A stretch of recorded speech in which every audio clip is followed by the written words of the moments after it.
Thanks, Sal. No pressure at all.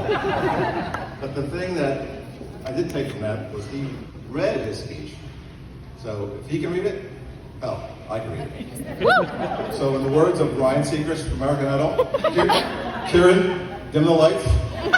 Here we go. We're located in the town where Melanie was born back in 1989, the day the Berlin Wall came down. Time sure flies. On behalf of the Hogan and Riley families, I want to welcome you all to the COVID-busting wedding. After 15 long months of COVID restrictions, we can finally gather and celebrate the wedding of these two remarkable young people, Melanie and Tommy Riley.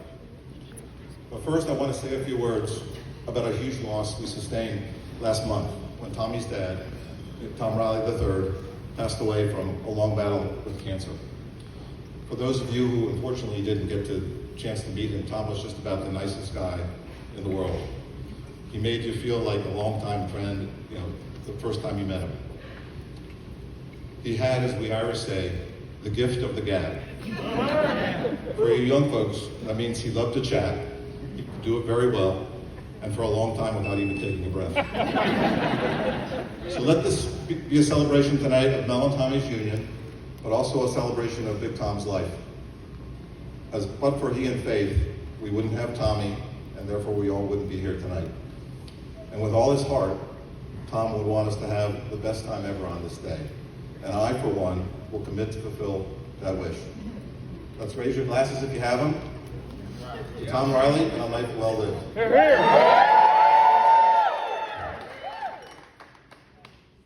As you might imagine, we are thrilled to welcome Tommy into our family, and the Rileys are equally thrilled to welcome Melanie into theirs. Tommy is a great young man and really fits like a glove into the Hogan family. I mean, Irish Catholic, conservative Republican, college athlete, craft beer and fine wine aficionado. I mean, the list goes on and on. In fact, in the words of Bill Murray on Groundhog Day, describing the perfect guy, he is really close on this one. Really close. In fact, the only issue we have about Tommy is that he's a staunch Notre Dame fan. As most of my friends and family know, I'm a diehard Penn State fan. And as everyone knows, Penn State fans and Notre Dame fans, well, they don't get along too well. Now, Melanie has been a staunch Penn State fan, bleeding blue and white, since she was a little tight. My good friend Joe Lally, Joe played linebacker, for Penn State. Is actually on the all-decade team at linebacker for, was it the 1940s, Joe? 70s. So the kids all grew up going to Joe's tailgates at Notre Dame. He had the 50-yard line seats. He had the parking pass. Is that? Penn State.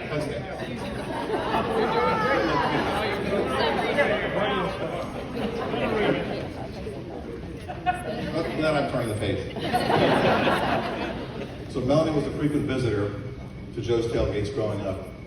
And in fact, Penn State was the only college that she had ever visited and the only college football stadium she had ever seen until that fateful day in the fall of 2006. It was a very unusual October Saturday that year, because I think it was the only October Saturday in the history of the Hogan families that we didn't have some kid's sporting event to go to. So we decided that it would be a good day to go back to our roots in Collegeville, Pennsylvania, just down the road a piece, and show the kids the houses we used to live in and go visit Ursinus College. So Melanie, then a high school junior, could tour the campus. Well, upon arriving at Ursinus, it happened to be homecoming day on campus. We began touring the buildings, something that Melanie, who at the time planned to stay in high school forever, found quite silly and a complete waste of time. There happened to be a moon bounce and some other kid activities for the little ones. So my wife Tricia took the little kids to that, and I took Melanie down to see the football game. As Mel and I strolled up to the crest of the hill, which overlooked the small Division III football stadium, it never occurred to me what Mel was expecting to see based on her life experiences. But then as we reached the top and Ursinus Stadium came into view, a look of horror and shock appeared on her face, and she screamed, "That's it?" Beaver Stadium, it was not. I managed to coax her into walking a bit further down the hill to explore the tiny stadium a bit further. It was about the size of a high school stadium, and the home side was packed with people of all ages, students and alumni, all consuming a great amount of alcoholic beverages and having a great time. Melanie didn't say a word. She was just taking it all in. So as we came around the stadium, Trish and the kids came up and we met them and headed towards the car. So Mel proceeded to ask Melanie, how did it go? To which Melanie uttered a Mel Kiper-like NFL draft prediction that has never been more true and accurate. She said, and I quote, "I think I'm going to like this college thing." And boy, did she ever. As you might have guessed, she selected that Division I college football powerhouse, Seton Hall. At Seton Hall, she continued her close friendship with Lauren Price, family Lauren.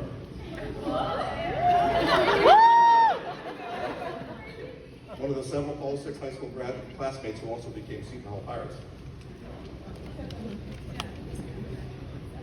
Now, Lauren's family and the Rileys have been friends forever, so Lauren knew Tommy before she could walk.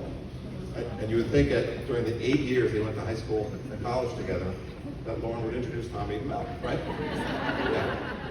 So after college graduation in 2012, nothing.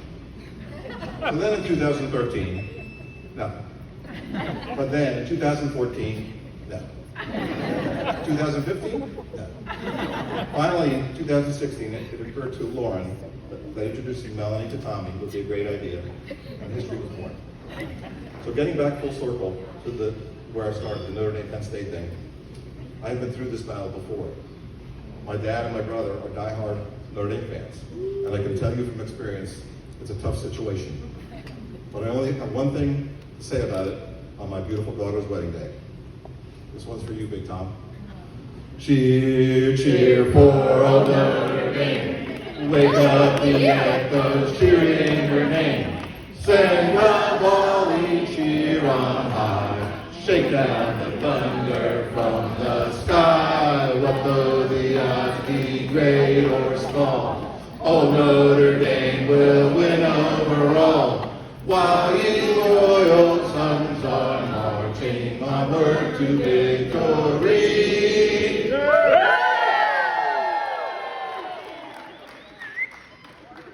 Now, even though not a single one of us Hogans plays a musical instrument, I mean, we would struggle playing the cymbal. As a family, we love to sing, as you can tell, and dance. That is why it was very important for me to have the perfect song to dance with my daughter on this day. I listened to over 100 songs, and none even came close to being one. And then one day near the holidays, the kids were singing some classic Disney and other movie tunes, as they were wont to do, including Do Re Mi from The Sound of Music. And bang, it hit me.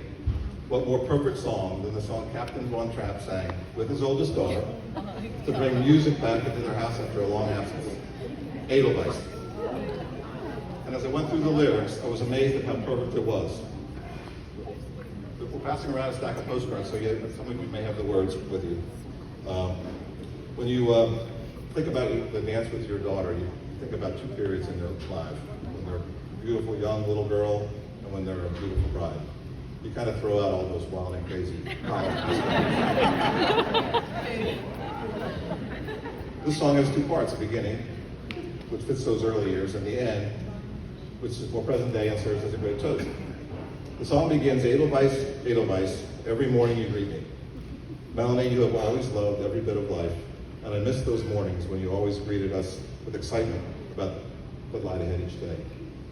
It continues, small and white, clean and bright, you look happy to meet me. Small, young Melanie. White, Melanie, it's 2 for 2, right? Clean, this is Trish Hogan's daughter you're talking about. And bright, Melanie was walking around unassisted and speaking complete sentences at 8 months old. And Mel, with that beautiful smile, always looked happy to meet me. Even the time when she was 3, when after outboxing us young parents once again, her mother yelled, Melanie Hogan, we are tired of your trickery and deceit. And now the lyrics become a beautiful toast. Please raise your glasses. The song says, blossom of snow, may you bloom and grow forever. Edelweiss, Edelweiss, bless my homeland forever. Are there any words in the English language that more perfectly describe Melanie today in her beautiful wedding gown as Blossom of Snow? Melanie, may you and Tommy continue to bloom and grow forever in marriage. And may you both continue to bless all of our homelands and our lives forever. Cheers. For our dance together, just like Captain Von Trapp was struggling in the movie in the last scene on the stage, you're gonna need some help by finishing this song. So if you'd all, on the second verse, sing along and get me through this, we'd greatly appreciate it. Melanie?